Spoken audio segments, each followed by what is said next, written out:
Alright, finally, today we're doing two pillars of the pie game. Steak and cheese and mince and cheese. No flashy kitchen, just homemade pies done the way they should be. I've got my steak cut up there along with half an onion and 1 clove of garlic.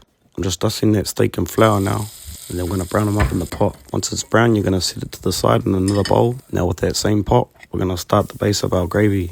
Now you can see I've chucked that garlic in there, followed by the onions. Now you just want to scrape all that good stuff off the bottom of the pan there, whānau. That's that flavour. Now I'm going to go ahead and add my beef stock in. The quantities may vary depending on how much meat you're using. Just make sure that you've got enough liquid in there to allow it to reduce. Now if you get stuck on any of the steps, be sure to check out the Feed Dealer YouTube channel, where I have the long version with a more detailed step-by-step. Now after you've deglazed your pot enough, you're going to want to return your steak to the pot, and you're going to want to chuck that on a simmer for an hour to an hour and a half. Next we're going to prep our mint. I've dropped this straight in the pot with a little bit of oil. I've also seasoned it as well. And this is optional too, whānau, but I've also chucked just a little bit of thyme, just some added flavour. The mince is brown. I've done the same thing that I did with the steak.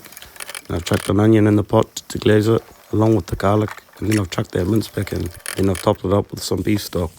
Now this next step is optional too, whānau, but I like to have some mixed veg on my mince and cheese pie.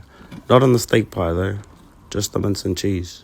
Now once you've cooled your mixture, you're going to want to lay your pastry sheets out, like I've done there. Then you're going to whack that cheese on. Don't be shy too, whānau. Remember, this is your pie. Now I've folded them up there, just like I have done with the power pie.